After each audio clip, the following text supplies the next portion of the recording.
Bonjour à tous, dans cette vidéo je vais vous raconter comment j'ai migré le fameux blog Le Tueur Express en 2 jours d'un site en PHP vers un moteur fait maison avec Claude Code avec Go. Je vous raconterai un petit peu ma stratégie, comment je m'y suis pris. Cette vidéo fonctionnera très bien si vous ne connaissez pas trop Claude Code, mais elle vous donnera aussi des astuces avec des fonctionnalités un petit peu avancées et ma façon de travailler. Je vous souhaite un très très bon visionnage.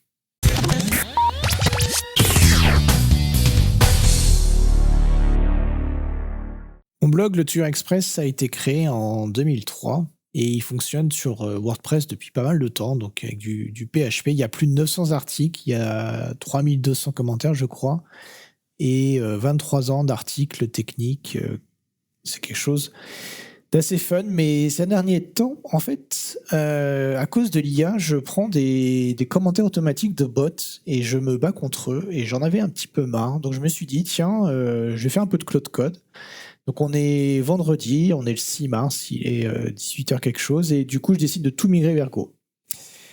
Pas en quelques jours, pas en quelques mois, je me dis, voyons en fait, si j'y vais plein de balles, combien de temps il me faut pour avoir d'abord un site grand public où j'affiche tous les articles, et puis après dans un deuxième temps une interface d'administration pour que moi je puisse écrire mes articles. Et ben en fait, ça n'a pas pris beaucoup de temps, ça a pris moins de 2 jours. Je vais vous parler de sécurité, je vais vous parler de performance, je vais vous parler d'architecture, donc vous allez voir un petit peu comment ça fonctionne derrière. 46 commits, 12 500 lignes de code, et maintenant, aujourd'hui, j'ai un blog complet avec tout ce que j'avais envie d'avoir, avec des idées que j'avais envie d'avoir dans un moteur, le tout déployé en production sur Clever Cloud. Donc je vais vous raconter ça, peut-être pas heure par heure, mais je vais vous donner dans les grandes lignes un petit peu comment je m'y suis pris. Le problème que je cherche à résoudre, c'est que WordPress, ça marche bien, mais le problème, c'est qu'après 20 années d'utilisation, à force, les tables de base de données sont remplies de pas mal de choses, des différents plugins successifs que j'utilise. Ça reste sensible, j'ai pas trop envie de tout bidouiller. Et mon cahier des charges, en fait, tient en quelques lignes. Moi, je veux conserver tous les articles, les commentaires, les pages. Je veux garder les mêmes URL pour la partie SEO, le référencement. Les vieux liens doivent marcher avec toutes les images. Je veux pas de framework JavaScript côté client. Je veux quelque chose de relativement simple. Une belle interface d'admin pour que moi, quand je travaille, je puisse vraiment me concentrer sur l'écriture de mes articles. Et le tout déployable pour un prix tout à fait correct sur Clever Cloud. Donc du coup, je vous mets à l'écran le prompt que j'ai fait, et là, on va discuter un petit peu de technique de prompt avec Claude Code. Donc, pour les gens qui découvrent Claude Code, cette partie-là va vous expliquer comment moi je travaille et va vous montrer comment j'ai fait. Donc, je pense que c'est quelque chose d'assez intéressant. Première chose, en fait, Claude Code, quand vous le lancez, il y a cet invité un petit peu mystérieux où vous demandez ce qu'il faut faire, s'il faut dire bonjour parce que c'est quelqu'un de très poli, ce dont je ne doute pas. Mais en fait, Claude Code, même si l'interface, elle ressemble à une interface de dialogue, l'erreur que font les débutants, c'est qu'ils pensent que c'est une fenêtre de chat. Ils sont en train d'avoir une conversation très intéressante, alors qu'en fait, non, c'est pas du tout le fonctionnement, et c'est quelque chose qu'il faut tout de suite comprendre. Donc oui, ça ressemble à une fenêtre de chat, mais non, Claude Code n'est pas votre meilleur pote qui va répondre à toutes vos questions. Ça s'appelle ChatGPT. Claude Code, donc il y a ce prompt, et dedans, en fait, on peut écrire, on peut utiliser un micro. J'ai déjà montré dans d'autres vidéos sur cette chaîne. Si vous voulez voir un peu comment je fais ça en détail, vous pouvez fouiller. Il y a pas mal de vidéos sur ma chaîne YouTube. Mon prompt, il est très simple. Implémente un moteur en Go pour remplacer WordPress en PHP. Conserve la base de données, conserve les médias. Je commence toujours par donner l'intention de ce que je veux faire. Je commence directement par, en général, des verbes. Je vais droit au but. Je discute pas pendant des heures. Et donc, tout ce que vous voyez, je l'ai envoyé en une seule fois. D'accord? Donc, je l'ai écrit dans un fichier de texte. J'aurais pu écrire quelques lignes et puis demander à Claude Code de m'améliorer mon prompt, le copier dans le presse-papier, démarrer une session toute neuve de Claude Code et faire un copier-coller. Moi, là, ce que j'ai fait, c'est que j'ai ouvert l'éditeur que vous voyez là, j'ai saisi mon texte au kilomètre en réfléchissant à tout ce que j'avais envie de raconter avant Claude Code, et c'est parti, mon kiki, c'est comme ça que ça fonctionne. Donc, ce que je raconte, c'est quoi le MVP? Je veux une page d'accueil, je veux les 5 derniers articles publiés, je veux pouvoir quand même naviguer pour aller voir le détail d'un article, et je veux surtout voir les commentaires qui ont été publiés à l'époque par les personnes. Choix de techno, sur quoi on part? Je pars avec Golang. Pourquoi ce choix de programmation, de langage de programmation? Décidément, j'arrive pas à parler. Pourquoi ce choix de langage de programmation? C'est que Golang y a compilé et un typage fort, et c'est quelque chose que j'adore depuis que je travaille avec Claude Code. J'ai fait tous mes projets avec Golang, ça fonctionne très bien, c'est ultra rapide et c'est super simple à déployer. Niveau framework web, c'est Gin Framework avec Temple. Pas de moteur JavaScript, pas de React, pas de Vue, pas besoin pour faire un moteur de blog, ça sert strictement à rien. Un container Docker en local avec une base de données au format MySQL 8.0 et je lui indique un petit peu ce que je veux faire.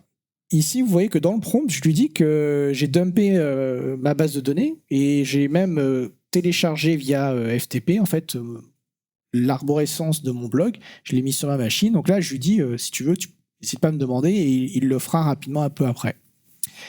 Au niveau de la base de données, en fait, je suis partagé. Je regarde dans un client MySQL et je me rends compte rapidement que la base, elle est quand même assez fatiguée, on va dire.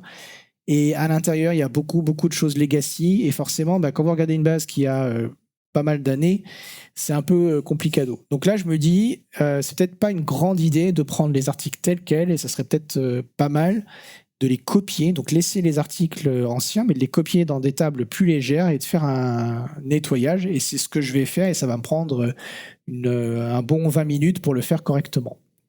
Je lui donne tout de suite les idées des fonctionnalités que je vais voir ajouter, les points de vigilance. Je lui explique un petit peu ce que moi je sais et je lui donne un peu le contexte, que c'est un bloc technique et il va pas l'oublier parce qu'il va me proposer tout de suite d'afficher par exemple le code source de mes vieux articles. Il va le mettre de manière assez sympa.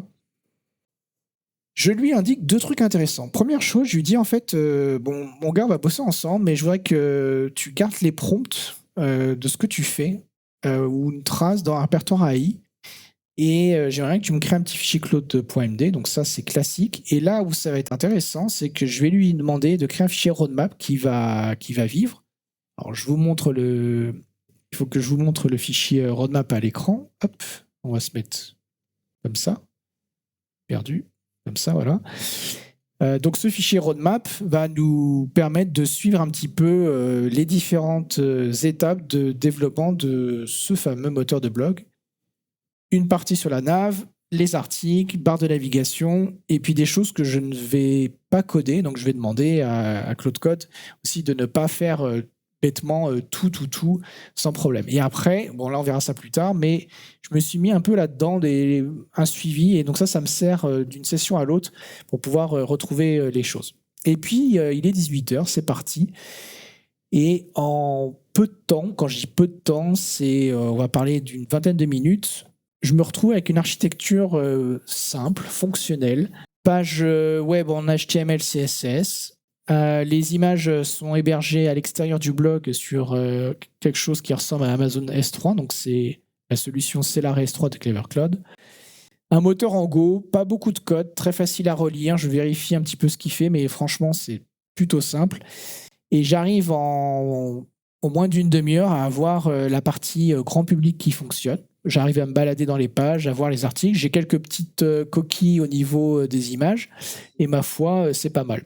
Deuxième étape, j'ai besoin d'avoir un peu de navigation. Donc, ce que je vais faire, en fait, c'est que je vais dire à Claude Code, écoute, super, tu vas me rajouter une en-tête et un pied de page.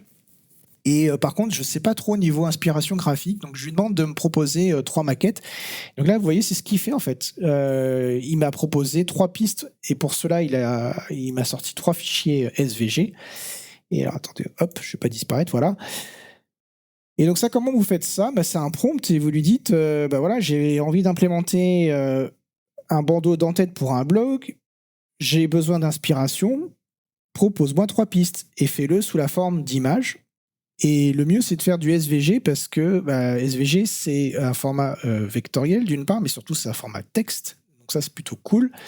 Et comme c'est un format texte, qu'est-ce que ça veut dire, un format texte? Pour ceux qui suivent, là, au fond, c'est quelque chose que Claude Code peut parser beaucoup plus facilement qu'une image sans passer par des screenshots. Et ouais, il faut penser à ça. Et donc, bref, me voilà avec mes entêtes. Donc, je lui demande, vas-y, implémente l'option A. Pour le footer, même chose, il me dit est-ce que tu veux option A avec plein de choses, option B plutôt léger, option C, donc moi je pars sur l'option B. Et voyons ensemble, découvrons sous vos yeux ébahis le résultat. Donc là il y a l'entête avec les réseaux sociaux, avec la navigation. On se balade sur le truc et en bas, là, ici, là, vous avez le footer. Nicolas, pousse-toi. Vous avez le footer avec la navigation. Si je clique, je vais sur les articles. Je reviens ici. Tout va bien, c'est cool. Voilà. Donc ça prend un petit peu moins d'une heure pour faire quelque chose d'assez propre, notamment au niveau CSS, des petits effets. Il y a des petits effets sympas là, des trucs chouettes. Il y a 2-3 trucs sur les vieux articles au niveau de la mise en page où j'ai dû faire corriger la base de données pour que ça se passe plutôt bien. Mais franchement, ça a été assez rapide. Donc, en moins d'une heure, une heure et demie, je me retrouve avec un blog qui fonctionne bien. Et je commence à réfléchir un petit peu aux idées. Qu'est-ce que je pourrais faire? Donc, j'ai fait la navigation au début, tout ce qui est gestion, donc les catégories. Donc ça, c'est des trucs qui viennent directement de WordPress. Hyper important, comment gérer correctement les URL et surtout ne rien casser au niveau SEO. Donc là, c'était c'était indispensable que les URL que vous avez ici soient identiques. J'ai commencé un peu à réfléchir au SEO et je me suis dit comment ne pas s'aborder l'excellent référencement mondial de mon blog. Et du coup, j'ai rajouté des trucs comme un sitemap.xml. Alors, c'était un plugin sur WordPress. Là, je l'ai fait avec un petit peu de code. Et j'ai fait la partie RSS pour les gens qui ont plus de 25 ans. Je sais que pour les jeunes, je parle en chinois. Donc, les flux RSS, je ne les ai pas refaits sur les catégories parce que j'ai vu que personne s'en servait. Mais il y a pas mal de gens qui utilisent encore aujourd'hui, en 2026, des lecteurs de flux. Et ensuite, pour un petit peu optimiser mon système et que ça fonctionne plutôt bien en termes de vitesse, regardez ce qui se passe dans l'inspecteur. Je vais vous montrer. On va aller sur le réseau. On va faire Shift Pomme R. C'est un raccourci qui permet, ou alors vous mettez la souris là-dessus et vous appuyez sur le Shift avec votre clavier. Quand vous faites ça, ça recharge forcément toute la page et ça ignore le cache. Et bref, qu'est-ce que je voulais vous montrer? La partie document, voilà. Et donc maintenant, si je reviens sur la même page, on voit ici que ça retourne à 304. Donc comment ça fonctionne? La première fois que je charge la page et que ça fonctionne, hop, on va le refaire ici, voilà. Dans la partie réponse, vous allez voir en fait que le blog va vous retourner un e-tag. Donc c'est celui qu'il y a ici, là, qui est un code de contrôle, un checksum du payload de la page. Alors l'idée en fait, c'est pas de charger réellement l'article, mais c'est de charger uniquement la dernière modification de l'article et les éventuels commentaires qui auraient été rajoutés. Et si l'article n'a pas été republié et il n'y a pas de nouveaux commentaires, ça ne sert à rien de charger tout le contenu de l'article au niveau de la base de données. Et donc, on retourne directement à un not modified à notre charmant navigateur. Et donc, c'est ce qu'il fait ici. Quand vous redemandez l'article, ce qui est... alors, la requête, vous allez voir que le navigateur client, donc ça, c'est votre navigateur client, il envoie à mon serveur le checksum qu'il avait reçu. Et comme côté serveur, ces deux checksums correspondent, mon charbon serveur va vous répondre 304 non modified. Pourquoi on fait ça? Parce que les articles de blog, en fait, une fois qu'ils sont publiés, en général, on échange très peu. Ce qui fait que c'est intéressant de les recharger, c'est les commentaires qui apparaissent, ou si je corrige des choses, mais sinon, après, une fois que c'est fait, ça sert à rien. Et donc ça, c'est pas réellement c'est un caching qui est intéressant, mais qui réduit surtout en fait les requêtes quand vous vous baladez sur le site, mais c'est pas du cache avec un temps de cache qu'on pourrait mettre sur un proxy, ainsi de suite. J'ai pas fait ça, je l'ai fait pour le sitemap et pour les flux RSS, mais je l'ai pas fait pour le site principal, et puis voilà. Bref, tout ça pour dire qu'il y a des trucs assez sympas. Alors, il y a des fonctions que j'ai pas encore implémentées. La recherche d'articles, il va falloir que je le fasse. J'ai décidé de ne pas reprendre un truc qui était un peu agaçant de l'ancien système, qui était le nombre de fois qu'un article était vu par des gens. Alors j'étais très fier d'avoir des articles qui ont eu 40, 50 000 vues. Le truc, c'est qu'en fait, depuis 2-3 ans, j'utilisais un CDN et en fait, le nombre de vues réelles sur ces articles n'était plus du tout à jour, et donc j'ai viré ça. Et si j'ai besoin de savoir si les gens lisent ou pas les articles, j'ai Google Analytics qui est caché derrière là. Si vous regardez si vous regardez le code source de la page, vous le retrouverez. Et donc avec ça, j'ai largement de quoi savoir si mes articles fonctionnent ou pas du tout. Après, le truc qui prend un peu de temps, c'est les images. Là, les images, en fait, si vous regardez les images, donc j'ouvre un autre onglet, je colle et j'accède à cette image. Vous voyez, en fait, on n'est pas du tout sur le Touyer, on est chez Clever Cloud. Et on est sur Cellar, qui est un clone d'Amazon S3, qui est super techno. Et ici, en fait, j'ai gardé le schéma des anciennes images. Donc, on se retrouve avec WP Content Upload, blablabla. Donc, WP, c'est WordPress. Sauf que là, WordPress, il est mort, il est enterré et c'est fini. Mais j'ai pas changé les URL de mes images ici, parce que ça vient directement de la base de données. Par contre, effectivement, le préfixe n'est plus le même. Mais alors, vous allez me dire, ouais, mais Nicolas, t'es gentil, mais si tu mets... alors, on va essayer de le faire. Si tu mets www.touyer-express.fr, qu'est-ce qui se passe? Bah, en fait, on est redirigé là-dessus. Pourquoi on est redirigé là-dessus? Parce que la requête est interceptée par le moteur en Go. Il voit que c'est /WP content, et donc ce que fait mon framework, enfin le truc que j'ai écrit, c'est qu'il retourne à 301 et dit non, l'image est plus là, maintenant elle est là-bas. Tout ça, c'est du HTTP, c'est des trucs standards, ça évite de faire des bidouilles, et votre navigateur, il adore ça, les CDN, ils adorent ça, enfin tout ce que je vous raconte, c'est du HTTP niveau CP, franchement, et ça marche super bien. Donc ça, c'est les images. Les flux RSS, blablabla, tout ça, je vous l'ai raconté. La partie cache, je vous l'ai montré. Et puis après, il y a la partie administration. Alors, hop, comment on fait pour y aller? On va sur l'administration. Il faut s'authentifier. Alors, on va s'authentifier avec un mot de passe qui est caché, mais c'est pas ça que je ne veux pas vous montrer. C'est en fait que j'ai un jeton OTP. Donc là, je tape mon jeton. Hop, et j'accède à l'interface d'admin de mon blog. Hop, voilà, je suis revenu, vous êtes ici. Bienvenue sur la superbe interface du blog. Donc 3600 commentaires, j'ai été un peu marseillais tout à l'heure en disant 3200. Je suis en train d'écrire un article, comment j'ai réécrit le moteur de mon blog. Donc là, il n'est pas publié au moment où j'enregistre cette vidéo, mais je pense que ça sera le cas quand la vidéo sortira. Et là, du coup, vous vous retrouvez avec... donc ça prend du temps. Ça m'a pris... un dimanche pluvieux, même s'il n'a pas plu ce dimanche-là, mais ça m'a pris 3-4 heures pour faire un truc propre, et je voulais vraiment avoir une interface de saisie un peu poussée. Et le truc pour moi qui est le plus important, c'est la gestion des images, parce que là, quand j'upload une image qui fait 1920 par 1280, mais que je l'affiche en tout petit dans mon article, je veux pas vous faire cramer du CO2. Donc du coup, au moment où j'upload cette image-là, j'en génère différentes versions, qu'ensuite j'upload sur Amazon S3, sur Cellar S3 de Clever, excellent produit, et ensuite j'insère l'image, la petite image. Donc tout ça, c'est pas si facile que ça à expliquer à Claude Code, et avant que ça fonctionne, j'ai dû m'y prendre à plusieurs fois. Mais donc du coup, dans la médiathèque, intéressant, S3 non configuré. Bah regardez, voilà, visiblement, j'ai dû oublier de mettre une variable d'environnement, enfin que je viens de faire ça. Catégorie, ça marche, mais médiathèque, ça ne fonctionne pas. C'est l'effet des mots. Bref. Je reviens en local pour finir. Pas de souci, les cascades sont réalisées par des professionnels. Hop là. Donc là, revoir la caméra. Hop, toc, toc, toc, toc, toc. Et puis le petit jeton OTP, je prends mon téléphone favori, acheté sur Back Market. Très bonne boîte au passage, je ne sais pas si vous connaissez.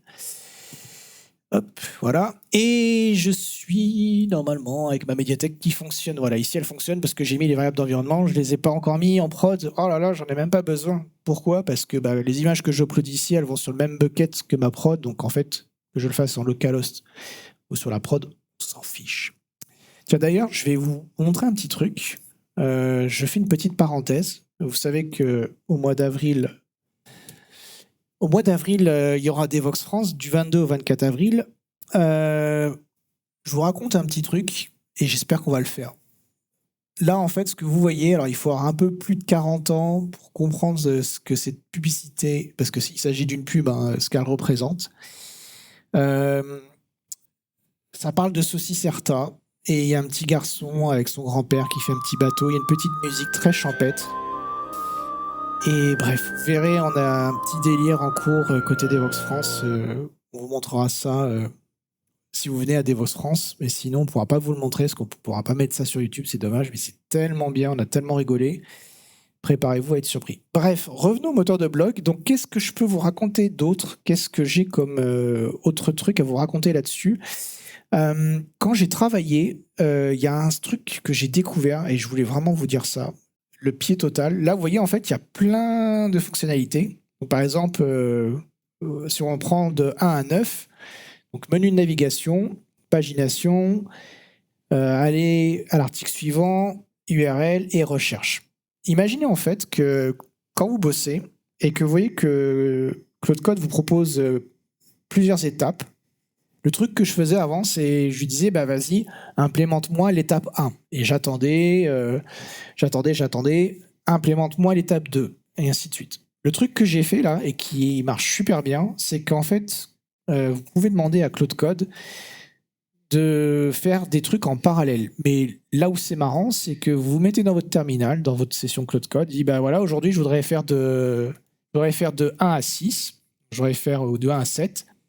Chaque Claude Code regarde le plan de ce qui doit être fait et exécute avec des sous-agents en parallèle tout ce qui est parallélisable et sinon fait de manière séquentielle tout ce qui doit être fait pour éviter d'écraser des fichiers. Bon, quand je l'ai prompté, je l'ai vachement mieux prompté que là devant vous, devant la caméra, mais je vous assure que ça marche super bien. Et là, en fait, Claude Code va se dire, attends, 1, 2 et 3, je peux le faire de manière parallèle. Par contre, 4, 5, je dois le faire de façon séquentielle. Donc, je vais attendre que 1, 2 et 3 aient terminé. Et ensuite, je ferai 4 tout seul, 5 tout seul. Et je ferai l'étape 6 et 7 en parallèle. Ça marche, mais tellement bien. Et ça fait gagner tellement de temps. Et ça n'a pas besoin de worktree, de trucs là, je ne sais quoi, là, de youtubeurs à 2 balles. Ça marche dans le même répertoire à partir du moment où, en fait, Claude Code comprend que ce qu'il peut faire ne va pas impacter des fichiers édités par d'autres agents. Et il sait en fait qu'il y a deux différents agents qui travaillent. Et ça, c'est le banger que j'ai découvert sur le développement de ce blog. J'ai adoré faire ça. C'était vraiment, vraiment sympa. Quoi d'autre? Il y a des trucs que j'ai décidé de ne pas faire. Et c'est important de lui dire une fois pour toutes, écoute, dans des trucs que je ne veux pas faire, j'ai viré les tags. Ça sert à rien pour moi. Et la sidebar qui ajoutait les commentaires récents sur l'ancien blog à la racine, pour moi, aucun intérêt. Donc ça, je lui ai dit une fois pour toutes. Et après, j'ai mis aussi des points sur lesquels je suis pas trop sûr. J'avais un petit peu envie de discuter, mais ça fonctionne bien. Alors, je regarde vite fait si au niveau des prompts, si j'ai des trucs à vous montrer. Je crois que j'ai fait pas mal le tour. Je vais chercher un truc précis et je reviens dans quelques instants. Ouais, je voulais vous montrer ça. Au niveau, hop, je mets en bas à droite. Au niveau de l'architecture, vraiment ultra simple, ça prend 2 secondes. Un moteur basé sur le langage Golang avec Gin et Temple, une base MySQL, Celery S3 pour la partie image, comme ça il n'y a rien sur l'application qui fait tourner la partie Go. Elle est complètement stateless, toutes les images sont à l'extérieur. Au niveau de la migration DB, donc il y a eu un petit passement de jambes, et là où quand même Claude Code est vraiment bon, c'est que moi j'ai tapé 0 ligne de SQL. J'ai juste discuté avec lui, je me suis fait préciser 2-3 idées, et on est passé sur un schéma qui est beaucoup plus simple.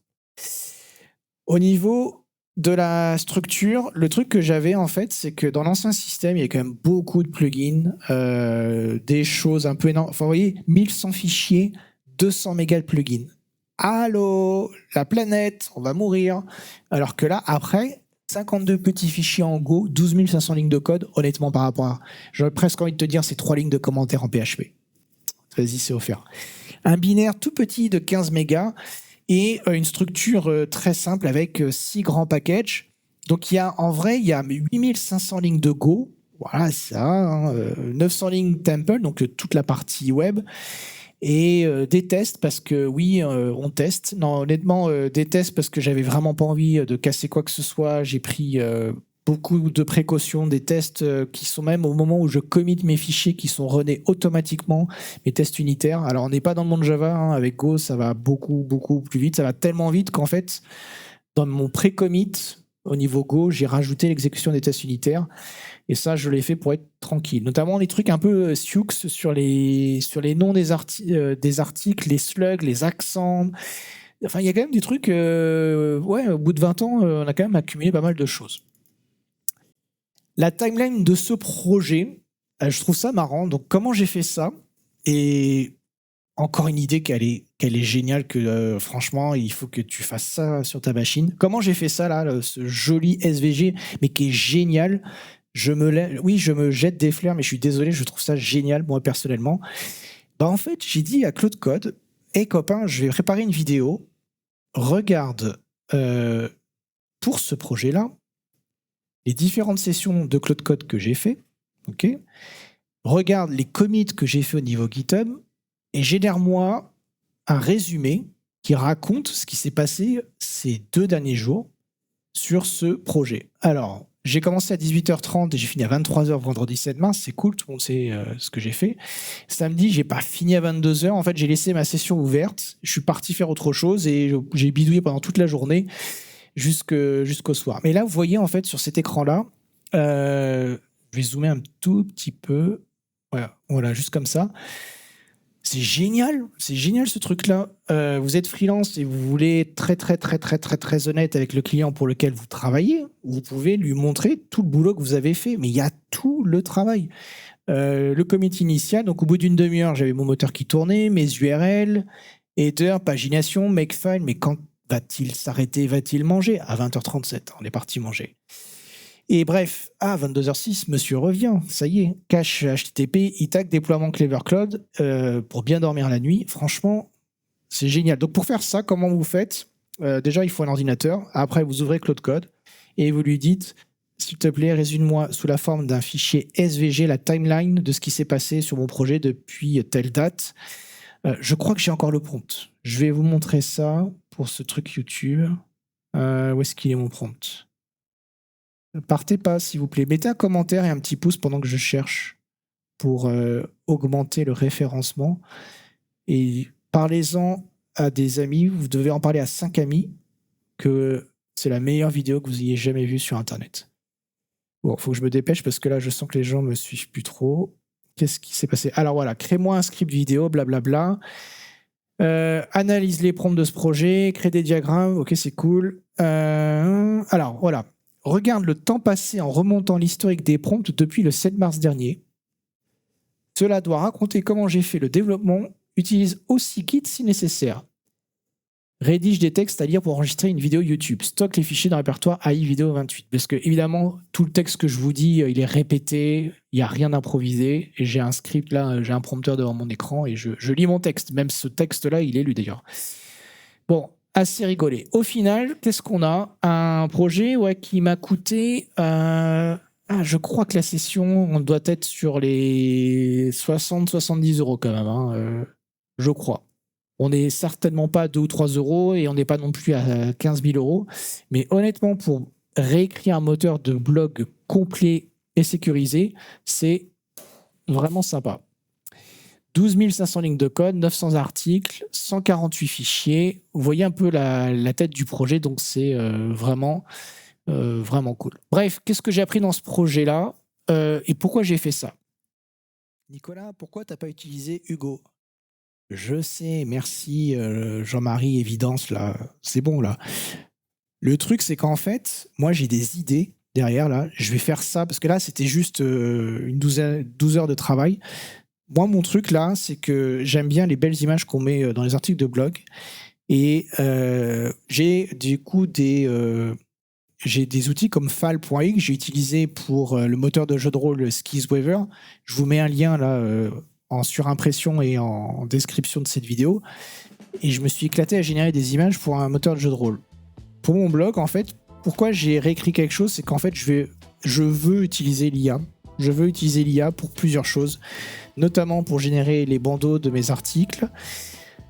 Notamment pour éventuellement vous proposer un agent directement intégré sur Touring Express et vous pourrez discuter avec 23 ans d'articles. Au lieu d'avoir un moteur de recherche, je me dis que ce serait marrant d'avoir un RAC entraîné sur mes articles et qui puisse vous parler comme moi je vous parlerais si j'étais en face de vous.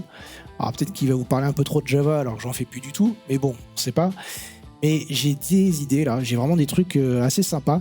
Et de toute façon, je suis là pour me faire plaisir, je suis là pour m'amuser. Ce blog qui représente des heures et des heures de travail, c'est quelque chose qui est important pour moi. C'est un truc sur lequel je me suis beaucoup amusé.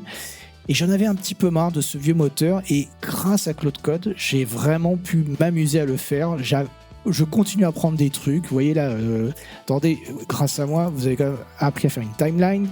Vous voyez un petit peu la structure, vous voyez un petit peu comment on fait de la doc, comment on fait des super schémas d'architecture. Voilà, rien que ce soir, vous avez gagné votre temps et je suis sûr que vous êtes meilleur maintenant que vous étiez au début de cette vidéo. Je suis sûr que je viens de changer au moins un petit peu votre vie. Peut-être que j'exagère, j'en sais rien. Mais bref, voilà, c'était Nicolas. J'espère que vous avez appris quelque chose en regardant cette vidéo. Et évidemment, je vous encourage à aller voir les vrais articles sur www.touilleur-express.fr. Pour terminer, petite dédicace à mes amis les cascodeurs. Depuis 15-20 ans, vous entendez à la fin des cascodeurs, le logo a été fait par Nicolas Martignol, alias le Touilleur Express. Non, c'est faux. Le Touilleur Express, c'est pas moi, c'est le blog. Moi, je m'appelle Nicolas. Le blog s'appelle le Touilleur Express. Donc, ne m'appelez pas le Touilleur, c'est mon blog, d'accord ? Vous avez un chien qui s'appelle Mirza, je vous appelle pas Mirza, d'accord ? Vous, c'est Bob et votre chien s'appelle Mirza, ben moi, c'est pareil. Donc voilà, je voulais terminer sur cette petite précision ultra importante qui me tient à cœur. Je vous souhaite une bonne soirée, une bonne journée, ce que vous voulez. Et j'espère que vous avez appris quelque chose. Merci et à bientôt sur cette chaîne. Et abonnez-vous et mettez des pouces et voilà. Bonne soirée, à plus, ciao, bye bye.